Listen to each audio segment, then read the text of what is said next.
Olá, bom dia. Olá, meu amigo. Olá, minha amiga. Muita alegria estar com vocês aqui nessa manhã. Rapidamente, eu quero deixar para vocês uma palavra de Deus para você começar o seu dia e já começar o seu dia abençoado com a palavra do Senhor. Eu quero dividir com você uma palavra que eu li nessa manhã na minha meditação diária. Mateus capítulo 9, no verso 35. Nos conta algo, uma palavra muito especial. Pastor Sival, bom dia, meu amado, a paz do Senhor. Jesus, ele no seu ministério percorrendo, né, anunciando o reino, e diz aqui em Mateus 9:35 assim: E percorria Jesus todas as cidades e povoados, ensinando nas sinagogas, pregando o evangelho do reino e curando toda sorte de doenças e enfermidades. Opa, então deixa eu aumentar aqui o meu volume.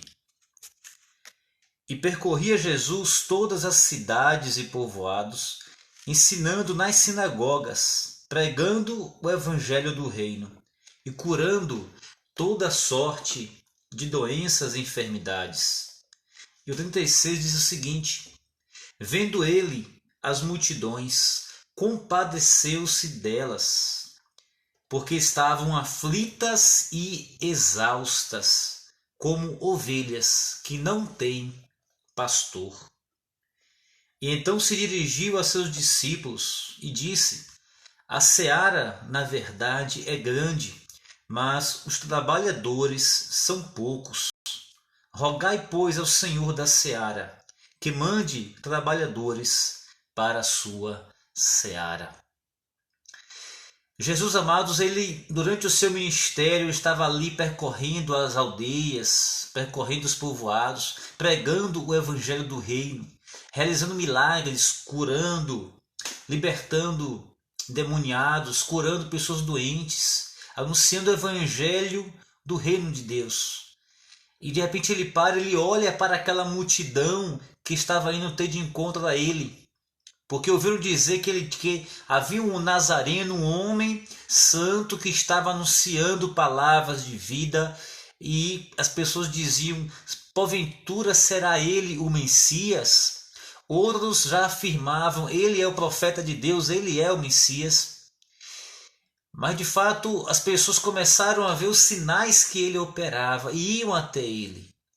De repente ele para e olha para a multidão e o texto diz que ele se compadece. Porque ele olha para aquela multidão e vê uma multidão sofrendo. Ele vê uma multidão que estava aflita e exausta. E eu observo, amados, na nossa geração, e vejo uma geração que está aflita, uma geração que está em angústia, em agonia, em profunda ansiedade, que não consegue colocar a cabeça no travesseiro e ter paz para dormir. Vejo uma geração que tem diante de si tantas possibilidades, tantas informações. A rede social está aí, as redes sociais, a internet. Vemos uma guerra ideológica, militâncias políticas, ideológicas, divisões dentro, né, do povo de Deus. Vemos aí um clima de ódio dentro dos evangélicos, dos cristãos. Vemos todas as discussões, né, relacionadas desde as condutas morais, que passa aí pela questão, né, da homossexualidade, do homossexualismo, as questões LGBT que têm sido colocadas também, envolvidas dentro do marketing em um plano ideológico. Por outro lado, vemos também uma militância cristã, né, que se levanta em defesa da fé. E aí eu pergunto, meus queridos, e o cansaço desta multidão, tanto de um lado tentando se afirmar sem o evangelho, do outro também uma multidão tentando defender a fé, em defesa da fé, levantando bandeiras político-partidárias. E eu pergunto, como está essa geração. Eu vejo uma geração que está aflita não pela questão de defender a sua fé, mas por um medo de perder espaço.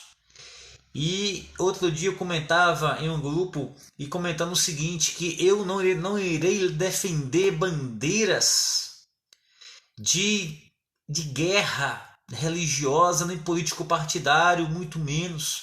Eu irei defender o evangelho, que acolhe pessoas, mas que abomina o pecado. Mas como Cristo, eu não irei levantar bandeiras, apenas irei pregar o Evangelho, porque o Evangelho ele se torna insuportável para aquele que não quer deixar o pecado, mas se torna um convite ao pecador que se arrepende. Se torna como um ninho as aves dos céus que, sob o Evangelho, se aninham e acham segurança e paz para recomeçarem suas vidas.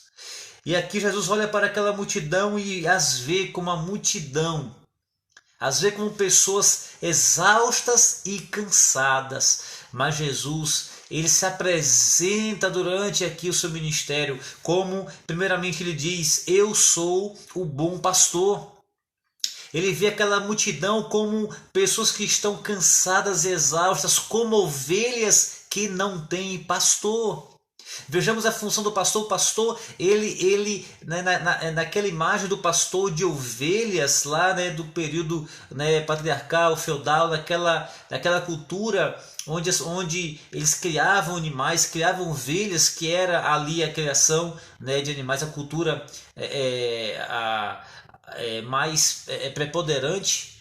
Vimos que a função que o pastor, ele orientava as ovelhas, ele alimentava as ovelhas, o pastor ele protegia as ovelhas, ele conduzia as ovelhas, visto que eu já vi em algum lugar que as ovelhas elas não têm uma visão muito boa, só enxergam até 2 metros à sua frente. Então o pastor ele guiava, o pastor ele cuidava, o pastor é aquele que alimentava as ovelhas. E vemos uma geração que está desorientada, uma geração que está sem profundidade porque não consegue enxergar além. Uma geração que só consegue enxergar por um óculos ideológico, político, partidário, que não consegue ter empatia e enxergar a alma do seu próximo. E Jesus, como um bom pastor, ele vem para nos ensinar esse olhar de Jesus. Ele também diz que é alimento, ele diz, eu sou o pão da vida. Ele diz que ele é aquele que vem para alimentar a nossa alma. Jesus, ele é alimento. Ele é o pão e é um alimento que desceu do céu para nós. Não é resposta de homens, não é promessas de homens, de políticos, não. Ele não é apenas mais um pastor, ele é o bom pastor. Ele é modelo para nós, homens que desejamos orientar outras pessoas, e assim somos chamados de pastores. Ele é modelo para nós enquanto homem máximo, homem total, homem na sua plenitude, que não negociou os seus valores, que não negociou a sua sexualidade por prazeres momentâneos e terrenos, mas ele afirmou a sua humanidade plena sem medo. Nós temos aí uma geração que está cansada e exausta, pegando em armas, se armando, pegando em espadas por medo. E eu digo que o Evangelho é um chamado para nós vivermos o chamado de Deus, ainda que tenhamos que morrer por esta fé. Não é um chamado para levantar espadas e guerrear, é um chamado para morrer por amor à palavra, ao Evangelho do Senhor Jesus. Está chegando um tempo, irmãos, que esta palavra ela vai se tornar insuportável aos ouvidos, mas não podemos negociar a nossa fé. Mas também, quem somos nós para tentar remediar qualquer tipo de ofensa a Deus? Nosso papel, queridos, não é lutar contra carne e sangue, mas lutar contra principados e potestade nas regiões espirituais. da maldade, nos revestir da palavra de Deus, nos revestir do evangelho, que é muito mais do que para viver de aparência, mas é viver de fato a palavra do Senhor. Então eu te convoco nesta manhã, se você se sente assim, cansado, exausto, aflito, faminto, sem direção na vida, eu te convoco. E não falo aqui de religiosidade, não, de religião. Eu falo aqui de uma espiritualidade que te leva à fonte que é Jesus Cristo. Pega a tua Bíblia, onde você estiver, faça uma oração a Deus e peça a Ele misericórdia. Peça a Cristo que venha entrar na tua vida. Peça a Jesus direcionamento. Peça a Jesus que alimente a sua alma. Peça a Jesus que te dê descanso, porque Ele é o nosso Shabá, Ele é o nosso descanso, Ele é o nosso Shalom, a paz que excede todo o entendimento, a paz que vem, que excede e vem para além do racional, que envolve o nosso emocional, a nossa psique. Essa paz que o mundo não pode dar porque o mundo não o conhece. O mundo conhece de guerra, o mundo conhece de querer ser maior do que o seu próximo, o mundo conhece de guerras de egos, onde às vezes até líderes religiosos eles se envolvem nessas guerras de egos. Mas o Evangelho, ele fala acerca de vida, de paz, ele fala de eternidade, ele fala do despir-se de todo tipo de aparência, de altos enganos, e se revestir deste, não das roupas que Adão e Eva fizeram ali com folhas cozidas, mas se revestir da graça de Deus, das roupas da santidade, da justiça de Deus, porque a tua justiça, a minha justiça, não pode nos salvar.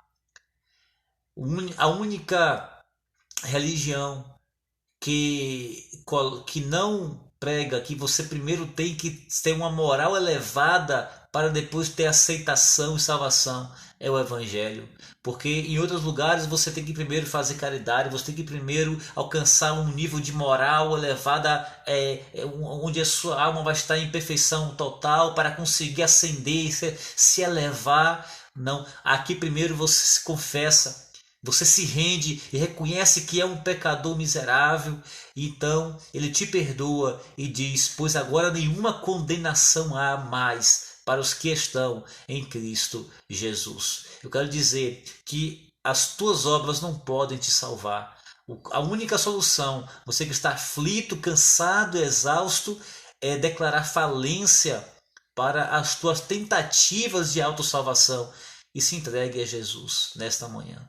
Eu quero orar com você nesse momento. Senhor, meu Deus, meu Pai, eu te apresento agora, Pai amado, esta pessoa, meu Deus, que está aflita, cansada e exausta.